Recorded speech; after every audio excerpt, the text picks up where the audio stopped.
Apakah Anda rindu diberkati Tuhan? Apakah Anda ingin menjadi berkat bagi sesama? Mari kita nikmati berkat Tuhan lewat kebenaran firman Tuhan dari seri Renungan Harian Pulang ke Rumah. Selamat menikmati. Judul renungan kita hari ini ialah Kelahiran Baru. Kita berdoa. Bapa di sorga, tuntunan-Mu kami sangat butuhkan.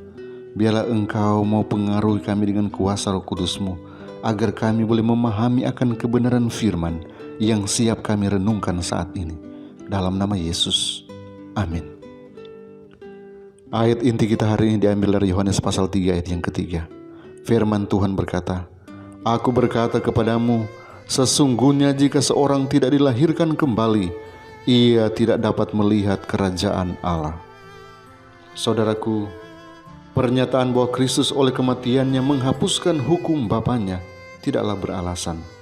Seandainya hukum itu bisa diubah atau dikesampingkan, maka Kristus tidak perlu mati untuk menyelamatkan manusia dari hukuman dosa.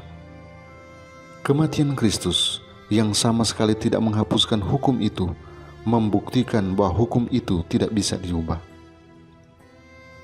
Hukum Allah dari sifatnya sendiri tidak dapat diubah. Hukum itu adalah pernyataan kehendak dan tabiat penciptanya.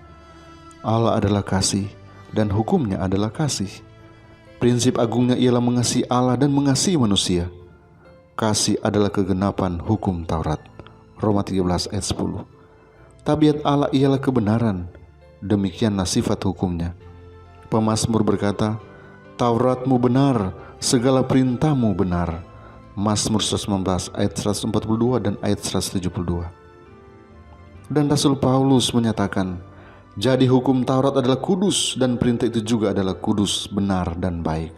Roma 7 ayat 12.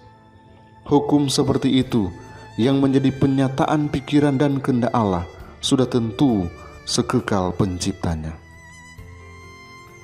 Pertobatan dan penyucianlah yang mendamaikan manusia kepada Allah, oleh membawa manusia itu selaras dengan hukumnya. Pada mulanya, manusia diciptakan menurut peta Allah. Ia sangat selaras dengan sifat dan hukum Allah. Prinsip-prinsip kebenaran dituliskan di dalam hati, tetapi dosa memisahkan dia dari penciptanya. Ia tidak lagi memancarkan peta ilahi. Hatinya berperang dengan prinsip-prinsip hukum Allah, sebab keinginan daging adalah perseteruan terhadap Allah, karena ia tidak takluk kepada hukum Allah. Hal ini memang tidaklah mungkin baginya. Roma 8 ayat 7. Tetapi karena begitu besar kasih Allah akan dunia ini, sehingga ia telah mengaruniakan anaknya yang tunggal, agar manusia boleh diperdamaikan dengan Allah. Melalui jasa-jasa Kristus, manusia itu bisa kembali selaras dengan penciptanya. Hatinya harus diperbarui oleh rahmat ilahi. Ia harus mempunyai hidup baru yang di atas. Perubahan ini adalah kelahiran baru. Tanpa itu, kata Yesus, ia tidak bisa melihat kerajaan Allah. Langkah pertama dalam pendamaian kepada Allah ialah pengakuan dosa. Dosa ialah pelanggaran hukum Allah. Oleh hukum Taurat orang mengenal dosa. 1 Yohanes 3 ayat 4, Roma 3 ayat 20. Agar dapat melihat dosanya, orang berdosa itu harus menguji tabiatnya dengan standar kebenaran Allah.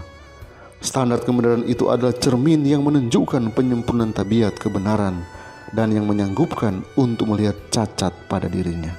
Kiranya Tuhan memberkati kita hari ini. Kita berdoa. Bapa, terima kasih karena Engkau berikan waktu bagi kami untuk merenungkan kebenaran firman-Mu.